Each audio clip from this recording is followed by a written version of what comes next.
So, what am I doing right now? Let's do it. All right, let's do it. Cool.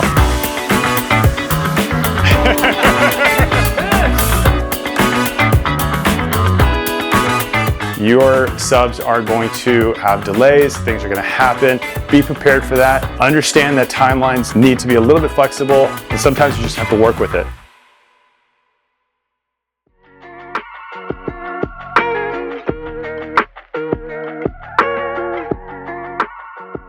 Welcome back to a day in the life of a chaotic realtor here in San Francisco. We are going over a bunch of things today. We're currently in Greenbrae at our latest project. I'm meeting with Anthony from Aquatic Pools. We are going to go over whether or not it's feasible to actually install a small plunge pool here on site given the scope of the slope that we're dealing with.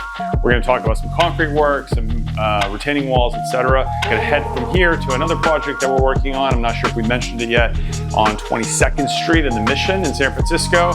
Then after that, we're going to head out to another one of our finished projects, a property that we're about to bring to market in Glen Park. It's a beautiful 3-bedroom, 2.5-bath house that I can't wait to share with you.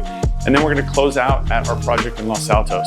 So it's going to be a very long day, a lot of information, a lot of places to look at, but it should be fun. So let's go take a look.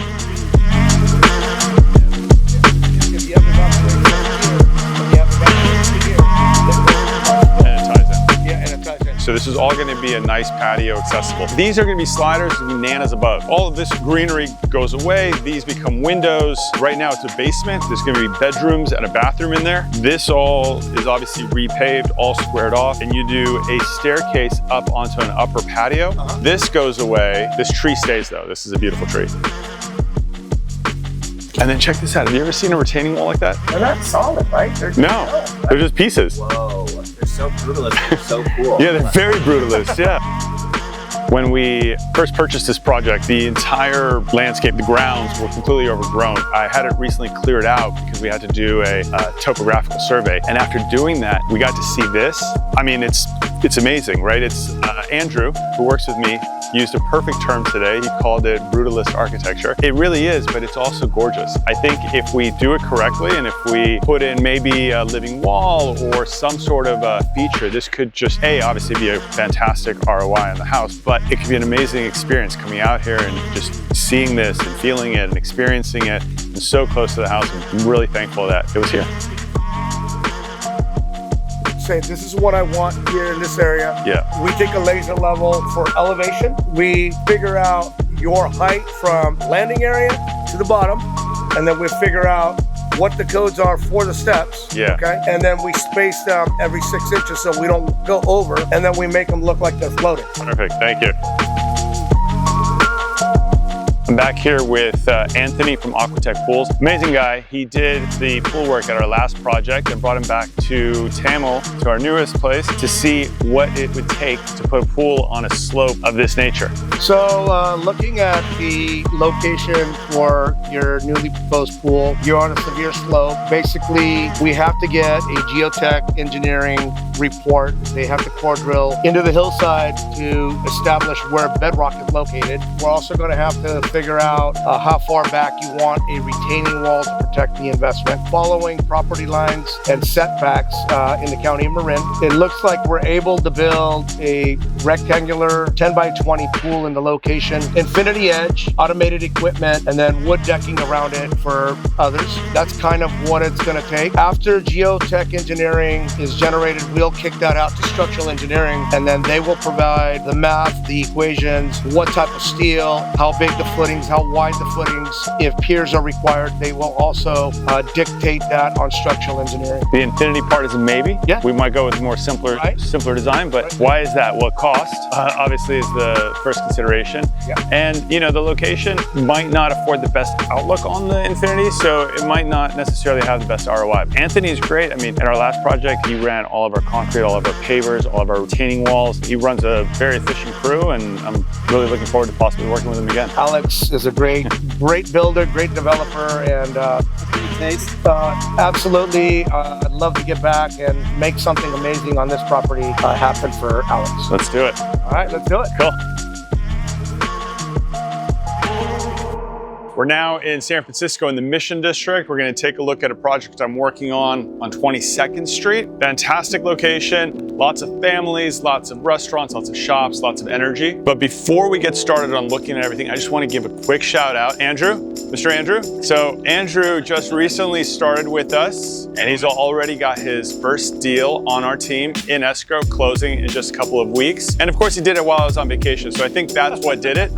Me being out of the way, let him do his thing.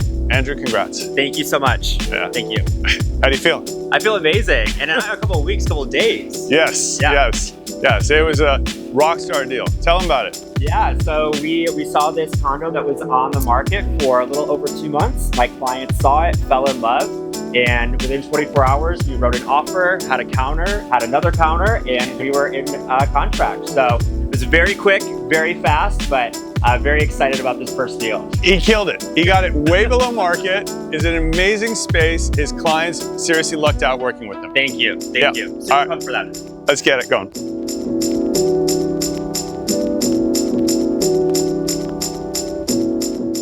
So this is an old San Francisco Victorian, built probably in the late 1800s, railroad style interior where you have the long hallway with the rooms back to back off of that hallway. It's been lived in for a number of years. My clients bought it, enjoyed it for many years. They've now moved out of the country. They had it as a rental for a period of time and it just needs a refresh. We're going a little deeper than that. We're doing floors, we're doing bathrooms, we're doing lighting, we're basically touching every surface.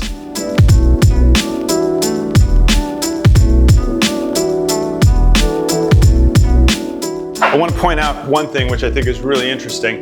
If you look over here, you can see these little strips of wood. Well, what these are, I mean, the building is well over 100 years old, so there is some settling that's happened. These are basically sleepers, is the term that they use. And they lay the flooring over it, they fill in all the gaps, but it helps to level it out. So when you put the new flooring in, you have a nice level surface instead of having different areas where the settling is more pronounced. So when you do work on buildings that are of this age, you're gonna run into something that most people don't know about, which is lath and plaster. So these walls, these old walls, were not actually drywall. Although actually I take it back, this is actually drywall on top. But if you look underneath, these little strips of wood is called lath, and then there's plaster that's applied over it. You come in here, you can see what it looks like from the backside. This is what walls looked like 100 years ago. This is what they were made out of.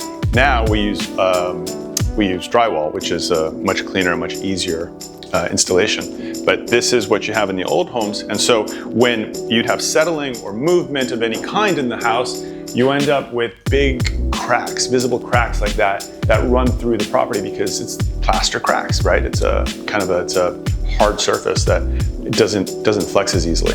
Be aware of that. If you're dealing with old architecture, old structures, you're gonna end up with that material, and if you start cutting a lot of holes, you're gonna be replacing it with drywall. In this room, my client had created kind of a spa bedroom situation where the bathroom was open to the bedroom, and although it was a very cool space for her and she enjoyed it a lot, it isn't a typical layout that most people, when there's multiple people living in a home, would want. So we're redoing all of that. We're putting in a new wall, new bathroom, new tubs, new vanities, all the works. We're gonna make it look amazing. In the kitchen, it had been remodeled a few years back, so we're not gonna do too much in here. We're just gonna freshen it. We're gonna refinish this brick, this exposed brick, new backsplashes, some new appliances, and we're gonna turn what used to be a utility room into a kind of like an office den space, so it's gonna be much more usable. It used to just be storage and trash. Now it's going to be a usable office space, enclosing all of the laundry and the systems, new heaters, whatnot. And then you have this amazing sunshine.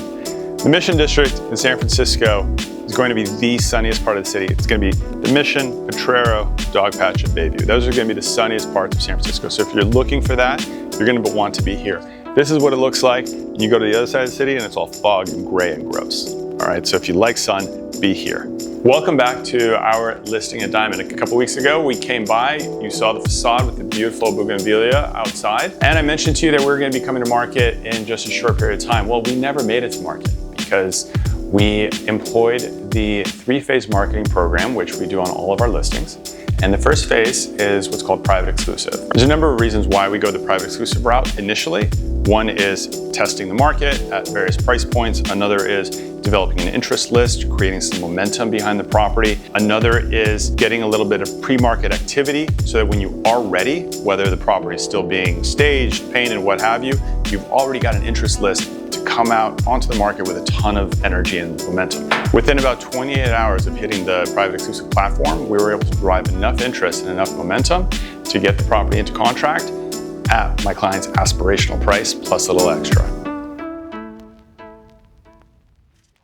So we're back at our project in Los Altos. We're checking on current status. We're a little behind. Our timelines are getting really tight. We're supposed to be staging next week. I think we can do it, but let's take a look. I'll show you what we've done so far, and we got to make some decisions on some hardware. So first thing you're going to notice, obviously all the walls, everything is finished. In the half bath, we went with a lime wash finish. Take a look at it up close. You can see the detail in the wall finish. You got this texture. It's going to go gorgeous with the concrete basin that we're putting in. Lighting's already in, so that's a go.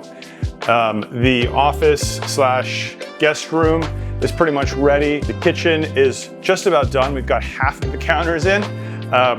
That is 3 weeks late. Keep that in mind when you're doing projects. Your subs are going to have delays, things are gonna happen, and sometimes you just have to work with it. These were supposed to be in the first week of August, and clearly they're not. This should be done in the next couple of days, and then we can move on from there. Lighting is in. Another thing to keep in mind when you're working on projects, things come broken. One of our chandeliers, which arrived lovely, beautifully packaged in a nice box, took it out and it had a nice bend in it. So clearly we can't use it, but now we got to wait for the manufacturer to ship us a new one. So things happen, be prepared for that. Understand that timelines need to be a little bit flexible, and you just kind of roll with it. Even though things do sometimes go wrong, that's okay. We expect it, and that's our job, right? We come in, we take care of these things, we handle it. Towards the end, it gets a little bit more tense and stressful, but you know, that's just part of it. The client knows they don't have to worry about this. They hand it to me, and I get it all done. I do want to show you one other thing. So our Venetian plaster on the fireplace also is finished, and I have to say, it looks absolutely amazing. But the finish, the smoothness, the texture, the movement in the plaster is just gorgeous. And I think it's going to be an amazing focal point with the dining and the living area. One of the final details that we need to put together for the kitchen is the hardware selection. So we've got a variety of options right now. I'm going to take a look at how they look with the cabinetry as well as with the stone, and then we figure out what we want, we order it, and we have it put in after everything else is done.